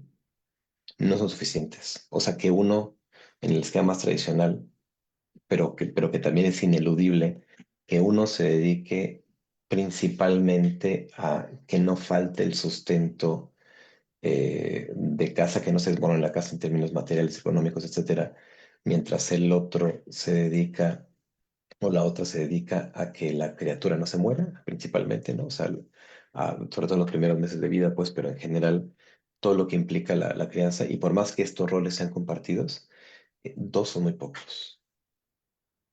O sea, uno ya no se diga, ¿no? O sea, estás justamente bailando todo el tiempo eh, algo, o sea, ya de por sí, la crianza de cualquier hijo en cualquier situación, la crianza, pues, cuando uno se involucra, pues, ¿no? Es decir, si uno nada más pare o engendra, ¿no? Y luego se desentiende, pues, bueno, pues, es otro rollo, ¿no? Pero cuando se involucra es eh, tan desgastante, ¿no? Justo Guadalupe Nettel, en otro libro que se llama La hija única, lo que habla sobre los padres y las madres que se dedican a la crianza es que estamos como sumergidos en un cansancio incurable, ¿no? Y ese cansancio, ¿no? Incurable, que es una condición crónica que tiende a aligerarse con el tiempo, pero que no desaparece, eh, de lo que da cuenta es justo de que dos no son bastantes. O sea, hay una ruptura pues en lo comunitario que de nuevo nos subsume en la idea de que yo tengo que poder solo. Y entonces uno cae en el discurso, uno cae en la idea de, claro, yo voy a poder solo porque yo voy a estar presente y los dos vamos a poder y terminas justamente reconociendo, o al menos es decir, en mi caso, pues, que, que es... que no es verdad, pues, ¿no? O sea que sí, que al final, pues, de algún modo te las apañas, ¿no? Eh, pero, pero que a qué costo, quiero decir, ¿no? Esa es como un poco como la cuestión, ¿no? Y bueno, por María decía, algunos se dan el lujo de rechazar el apoyo de la familia. Depende de qué familia, ¿no? O de qué familiares, ¿no? Eh, porque justo eh, es que incluso cuando escucho, ¿no? A alguna persona, justo en Retiro Existencial, por ahí, Pati compartía este asunto, es que yo siempre saqué a mis hijas adelante sola. O sea, claro, es que ese discurso solamente refuerza que tú puedes solo. Entonces, cuando los otros te dicen, tú tienes un problema y quieres que te ayuden, pues tú siempre has podido sola, ¿no? Y lo que invisibiliza es quién rayos sí estuvo ahí para cubrir el resto de las cosas con las que uno no puede cubrir, ¿no? O sea, la criaturita depende 24/7 de alguien. Y entonces ese alguien o necesita alguien más, institución, persona, abuela, tata o quien sea, que se encargue de eso para que ese alguien más también pueda tener algún recurso económico porque también requieren comer y vestirse, etcétera, ¿no? Y se tiene que pagar una renta o una hipoteca o lo que sea, eh, porque uno solo no va a poder. Dos, muy a duras penas y a qué costo, ¿no? Entonces, esto un poco también para hablar de este punto, ¿no? De la película. Carlos. Sí, yo creo que ahí se van jugando muchas cosas, incluso mi comentario ahí va en función de lo que María acaba de escribir. Eh, Hay un término que Jean-Marie Robin pues plantea en francés, no sé si lo ubiques, que es affordance. Se traduce en México como afordancia, ¿sí? Y como precisamente pues sintetizando es que el campo pues siempre da las posibilidades para cubrir las necesidades que el organismo tiene. Entonces creo que desde ahí es en donde podemos ir viendo cómo es que pues estos vínculos de familia pues van dando ciertas posibilidades. El problema aquí en ese sentido de lo que menciona también María es que muchas veces pues esos apoyos vemos que no son tanto apoyos, ¿no? Sino cómo terminan siendo condicionantes, cómo terminan siendo manipulaciones, cómo terminan siendo otro tipo de relaciones que también ahí tendremos que ir viendo pues detalle a detalle, pero también es como ver cómo pues existen guarderías, existen instituciones, existen amas de llave, en fin, y cómo yo mismo pues voy cerrando esas posibilidades en el sentido de decir, no, esta no la quiero, no, es que esta no es viable, no, es que esta no me satisface, pero el campo las provee, están ahí. Pero realmente, como bien lo hemos mencionado hasta el momento, por la misma circunstancia que yo mismo voy construyendo de cómo quiero afrontar las cosas, es que voy quitando esos elementos del campo hasta el hecho de decir, no, pues no hay otra más que esta, ¿no? Sí, sí, claro. Y justo esto me hacía pensar, volviendo a la película, que en particular, digo, siempre con todos los agravantes de los que hablábamos, de la marginación, el racismo, el machismo, etcétera, que sí están ahí, que sí tienen un componente y un peso, justo pensaba en toda la serie de apoyos sociales, por ejemplo, que particularmente en Estados Unidos puede haber, que luego puede ser más o menos difícil acceder a ellos, pero también gente migrante puede con relativa, no sé si facilidad es la palabra, pero que sí pueden ser accesibles, ¿no? O sea, personas que pueden estar ahí solo criando a sus hijos sin tener ningún tipo de trabajo y que tienen apoyos del Estado, por ejemplo, ¿no? Eh, Luego vamos a meter en la complejidad de lo que implica Estados Unidos, porque ni la conozco de primera mano la realidad, pero lo que quiero decir es que lo que dices tú, Carlos, ¿no? Al final uno va como expurgando, yo quisiera decir, ¿no? Como dentro del campo lo que sí le cuadra, pero también lo que sí nos cuadra en relación con nuestra historia. O sea, con lo que nos contamos que somos y cómo deberíamos resolver las cosas y las posibilidades que continuamente me niego a hacer, porque estoy comandado a reproducir esta historia, ahí está, decía yo, la repetición, que me he contado, que además pienso que me he contado, que ni siquiera puedo reconocer que me han contado, la historia que me dice quién soy. Yo soy siempre, quien siempre se enoja, yo soy quien siempre improvisa, yo soy quien siempre se avienta, ¿no? Ese tipo de detalles que uno escucha como parte de su propia narrativa eh, y que justo están como en sintonía de lo que uno termina seleccionando, como hablaba ahora Carlos, ¿no? Como del campo y que confirma otra vez mi historia, ¿no? Sí, y ahí añadiría esta parte, como bien la mencionas, ¿no? Como muchas veces hay ocasiones donde en casos de supervisión, pues he tenido lo que mencionaba al inicio de este encuentro, pues como yo como terapeuta se me pueden ocurrir X opciones o incluso yo ponerme en primer plano y decir, bueno, pues a mí se me ocurre, no es que te lo sugiera, ¿no? Pero pues mira, tienes A, B, C, D, como si la invitación fuera a que el paciente se diera cuenta de estas opciones que al parecer él no viera, ¿no? Sin embargo, no es que no las vea, sino pues no van orientadas hacia su intencionalidad, sus valores, sus creencias, sus virtudes, su lo que sea, que pues constituyen la forma en la cual pues se ha venido vinculando y relacionando el mundo y pues creo que ese a veces es ese reto, desafío de no pretender que el paciente se viva desde estas otras posibilidades, sino ir comprendiendo cómo entre todas esas posibilidades vuelve a elegir esta, ¿sí? Y creo que eso es lo que pues vuelve complejo este enfoque en el hecho de comprender a este ser en lugar de que elija algo diferente. Ujú, ujú. Y mucho más justo cuando parte de la queja que se plantea a veces en terapia es, y dónde está mi avance? Yo sigo eligiendo esto mismo, ¿no? ¿Y por qué no he hecho otra cosa, ¿no? ¿No? Y ahí es donde también en los grupos de acompañamiento que yo tengo para terapeutas lo vemos constantemente en diferentes espacios, como eso también se conecta a veces conmigo como terapeuta, con el chin, es que sí es cierto, es que no le estoy ayudando, es que no estoy suficientemente preparado, es que no soy bueno en esto realmente, o sí, es que ya estamos atorados, es que no está avanzando, o la propia angustia del terapeuta de, es que no está avanzando el paciente, ¿no? ¿Avanzando a dónde, no? ¿Hacia qué dirección y por qué yo tengo esta angustia, no? Que a veces puede ser una angustia que se, que se comunica con la demanda del paciente de esto no me está sirviendo, o dicho de muchas maneras, ¿no? De siempre caigo en lo mismo, etcétera, etcétera, porque de repente perdemos piso, ¿no? Como en entender que el trabajo que hacemos, los que nos dedicamos a esto, jamás está en resolver lo que el otro haga, ¿no?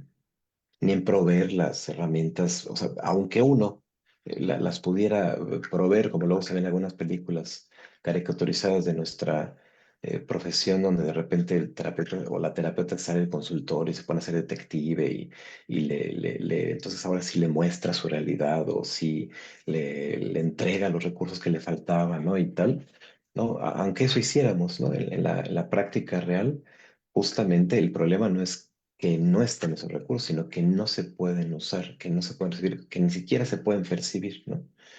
Eh, y, y en esos términos, justo me parece que ahí, ¿no? Como que para mí siempre la pregunta, ¿no? Es como el desafío, es cómo se puede hacer, ¿no? Para esto que a mí me hace sufrir tanto, que estoy convencido de que, puede decirlo así, que estoy condenado, ¿no? A repetir esto porque esto es lo que soy, ¿no?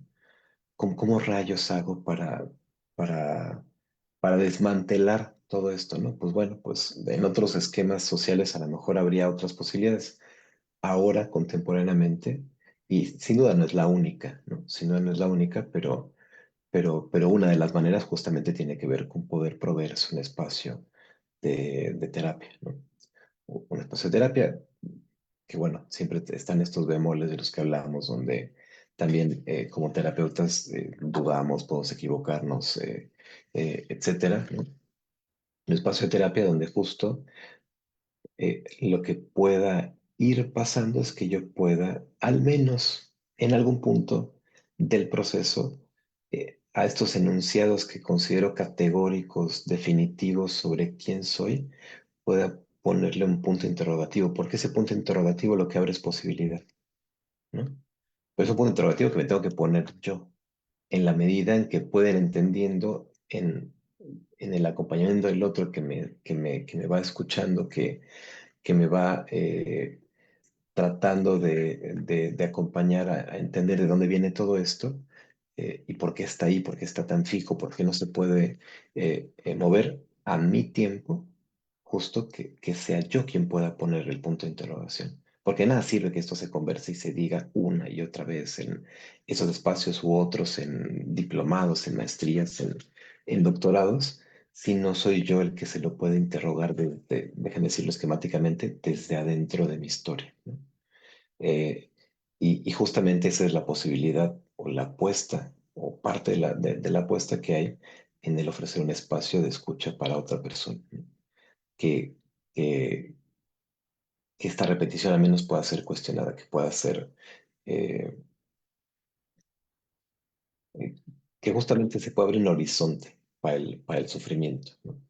Entonces, bueno, dicho esto, me parece que justo, al menos mi intención de abrir estos espacios de diálogo tienen que ver justo con entender un poco más así en diálogo como el sufrimiento humano y las posibilidades que también se tienen para ello en un espacio donde uno se pueda, decía de nuevo al inicio, donde uno se pueda sentir eh, en confianza, para decirlo en términos coloquiales, ¿no? En confianza, cómodo, etcétera, con ese otro o esa otra, que yo parto como de la sensación de con él o con ella, a lo mejor sí, podría hablar de estas cosas que me pasan sin sentir que de entrada me va a aplastar con sus juicios, con sus recomendaciones, con su imposibilidad de entenderme, con su propia burbuja, con sus propios problemas, etcétera, ¿no? Eh, y pues bueno, pues si alguien en particular estuviera buscando un espacio de esa naturaleza, yo lo que siempre digo es, búsquenlo con quien les hace sentido, ¿no? O sea, traten de contactar a la persona que digan, con ella podría ser, ¿no? Yo trato de compartir siempre en estos espacios este, este enlace que es para mi WhatsApp personal para poder conversar una entrevista sin costo para entender si es algo que alguien en este momento podría iniciar conmigo, pero también, o sea, digo, esto es porque estoy yo aquí, lo digo porque es a lo que me dedico, ¿no? Pero mi invitación más allá de ello es justo como a quien está un poco en esa búsqueda, ¿no? Que pueda primero quizás abrir el horizonte de que a lo mejor es posible salir de ese sufrimiento, ¿no? Que no es inmediato, que es complicado, que es complejo, que requiere tiempo y tal, sí, pero que también quizás justo cuando yo puedo conectar con alguien de esa manera, puede ser un buen momento para, para acercarme a ello.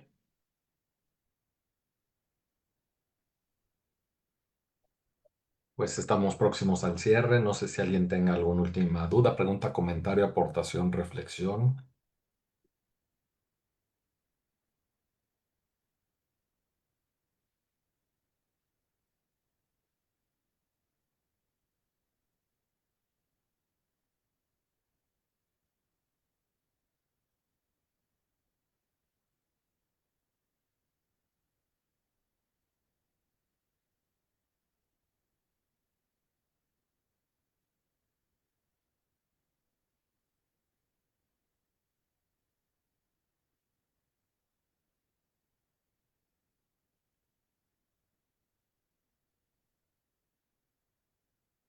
Va, pues no me resta, Giorgio, más que como siempre, pues agradecer el poder compartir este espacio para poder reflexionar sobre pues estos contenidos que pues son películas que en muchas ocasiones pues las personas pues se ven interesadas o atraídas por todo lo que puede llegar a mover. Y pues también a todos los asistentes, muchísimas gracias. El próximo mes estaremos ahí, bueno, la próxima semana, si estás de acuerdo, Giorgio, publicando pues cuál sería nuestra próxima película a revisar y pues cualquier cosa, pues siempre estamos ahí a sus órdenes. Y cualquier duda que surja posterior, pues pueden contactar a Giorgio o a mí y pues poder seguir en comunicación. Pues pasen una excelente noche, cuídense mucho y ¿Mm? estamos en contacto. Muchas gracias, Carlos. Gracias a todos, a todas por la asistencia de participación y demás. La colita que se me quedó decía, bueno, estoy esperando a ver si alguien dice, pero si no, ahora me venía, ya los dejo ya 3 minutos. Son nuestras 2 horas. Me queda como rondando todavía en todo esto que hablabas, por ejemplo, de la supervisión. Digo, hay muchos aquí que me son familiares que sé que están en estas andanzas, ¿no? De la terapia.